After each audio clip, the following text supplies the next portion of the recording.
মই ইতিমধ্যে ND24 দৰ্শক ৰাইজক দেখুৱালোঁ যে কিমান বিপদসংকুলভাৱে ছাত্ৰ ছাত্ৰীসকলে অধ্যয়ন কৰিবলগীয়া হৈছে। মই বৰ্তমান উপস্থিত আছোঁ শোণিতপুৰ জিলাৰ বৰচলাৰ বিধানসভা সমষ্টিৰ নগাঁওপথাৰ গাঁৱত। এই নগাঁওপথাৰ যিখন বাণীবন্ধু শৰ্মা মেমৰিয়েল প্ৰাথমিক বিদ্যালয় আছে, এই প্ৰাথমিক বিদ্যালয়ত যিসকল ছাত্ৰ ছাত্ৰীয়ে শিক্ষা গ্ৰহণৰ বাবে তেওঁলোকে নিতৌ এইদৰে বিপদসংকুল যাতায়াত আৰু বোকা পানী গচকি যাবলগীয়া হৈছে। মই পৰিৱেশ সেয়া দেখুৱালোঁ আৰু মই আকৌ পুনৰ এবাৰ দেখুৱাই লৈছোঁ।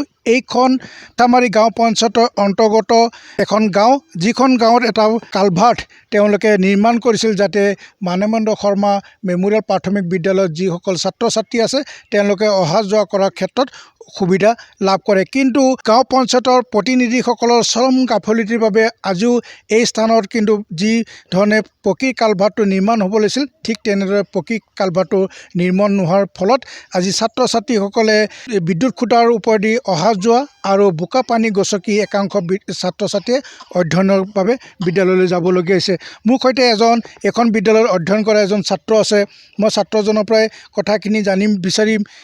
কি হৈছে ভাইটি, এনেকৈ দৰে কিয় তোমালোকে অহা যোৱা কৰিবলগীয়া হৈছে? আমার একটা কালভার ভাঙিছে, কালভার আমি পানি দি গুছি যাও, হেমন্ত মামা আমাক এটা কালভার বনাই দিয়ক। হিমন্ত মামা কালভাৰটো বনাই দিবৰ কাৰণে তুমি কৈছা? হয়। তোমালোকে কালভাৰটো বেয়া নেকি? হয়। তোমালোকে সদায় এনেকৈ অহা যোৱা কৰা ন? হয়, বোকা দি। ছাত্ৰজনে ৰাজ্য চৰকাৰৰ মুখ্যমন্ত্ৰী ডক্টৰ হিমন্ত বিশ্ব শৰ্মাক কাটৰ আহ্বান জনাইছে যাতে এটা কালভাৰ্ট ইয়াত নিৰ্মাণ কৰি দিয়ে যাতে ছাত্ৰ ছাত্ৰীসকলে যাতায়াতৰ ক্ষেত্ৰত উপকৃত হয়। এজন স্থানীয় ব্যক্তি আছে, মই জানিব বিচাৰিম আপোনাৰ পৰাই। আপুনি এখন বিদ্যালয়তে অধ্যয়ন কৰিছিল আৰু আজি এইখন বিদ্যালয়ৰ ছাত্ৰ ছাত্ৰীসকলে কিন্তু বিপদসংকুল যাতায়াত কৰিবলগীয়া হৈছে। হয়, অতি দুখেৰে ক'ব বিচাৰোঁ, যিহেতু আজি এই কালভাৰটো হৈছিলে আমাৰ বহুত দিনৰ আগতে। তাৰপিছত আমি আকৌ পঞ্চায়তত এপ্লিকেশ্যন কৰিছিলোঁ যে ইয়াত আমাক ডালা কালভাৰ্ট লাগে, যিহেতু ইয়াত পানী বাৰিষাৰ সময়ত পানী আমাৰ বেলশ্ৰী নদীৰ, তাৰপিছত আমাৰ বেলশ্ৰী নদীৰ পৰা যিমান পানী গোটেই ইয়াত দীঘল নদী বেলশ্ৰী নদীৰ পানী মিলি ইয়াত সোমায়।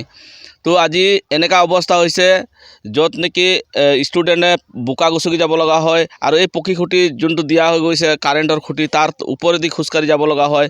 একেবাৰে মানে কোনোৱে এনেকুৱা হয় যে সৰু পোৱালিবিলাক যাব নোৱাৰে, তাৰপিছত আকৌ ডাঙৰকেইটাই ধৰি লৈ যায়, তেনেকুৱা অৱস্থাত পাৰ হৈ আছে। আৰু মই অসম চৰকাৰৰ বিভাগীয় মন্ত্ৰী আৰু লগতে আমাৰ স্থানীয় যোনটো বৰচলা সমষ্টিৰ বিধায়ক তেওঁক মই অনুৰোধ জনাওঁ, যিহেতু আমাৰ পঞ্চায়ত প্ৰতিনিধিসকলক যে এইবিলাক বস্তু অলপ দৃষ্টিগোচৰ কৰাওক আৰু এই কালভাৰটো অতি সোনকালে মেৰামতি কৰি দিবৰ কাৰণে মই দাবী জনাইছোঁ। লগতে এইখন বিদ্যালয়ত এজন শিক্ষকৰে আজি এবছৰ কাৰে চলি আছে। তাৰ আগতে আমি বিভাগীয় কৰ্তৃপক্ষক জনাইছিলোঁ, CRCকো জনাইছিলোঁ, আমি অফিচতো গৈছিলোঁ, এপ্লিকেশ্যন কৰিছিলোঁ। তেওঁলোকে কৈছিলে আমি পঠাই দিম বুলি।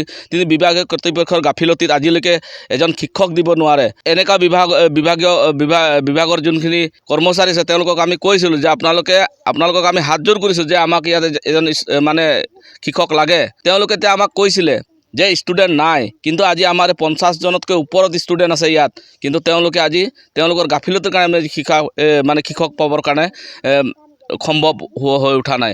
আৰু ইয়াৰ লগতে থকা NC বেলশ্ৰী প্ৰাথমিক বিদ্যালয় আছে, তাত দুজন শিক্ষক আছে, 15জন ষ্টুডেণ্ট আছে। তো তেওঁলোকে তাত 2জন ষ্টুডেণ্ট আছে, তাৰ পৰা এজন শিক্ষক আমাক দিয়ক বুলি কৈছিলোঁ, তাৰ পৰা এজন আমাক শিক্ষক দিয়া নাই। তাৰপিছত যোনটো ৰামনাথপুৰ LP স্কুল তাতো ষ্টুডেণ্ট 22জন আছে, তাৰ পৰাও আমাক শিক্ষক দিয়া নাই। তো আমাৰ ইয়াত 50জন ষ্টুডেণ্ট থকা স্কুলখনত বিদ্যালয়খনত যদি তেওঁলোকে শিক্ষক দিব নোৱাৰে, কিমান দুৰ্ভাগ্যজনক কথা।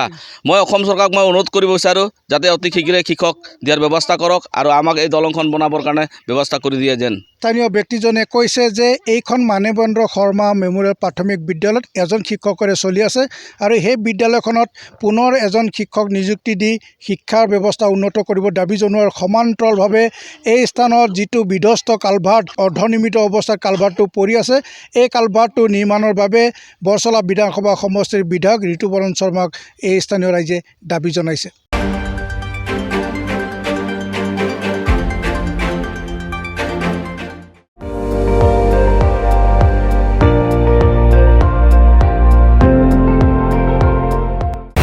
আপুনি চাই আছে ND24, সৰ্বশ্ৰেষ্ঠ নহয় সৰ্বোত্তমৰ দৌৰত।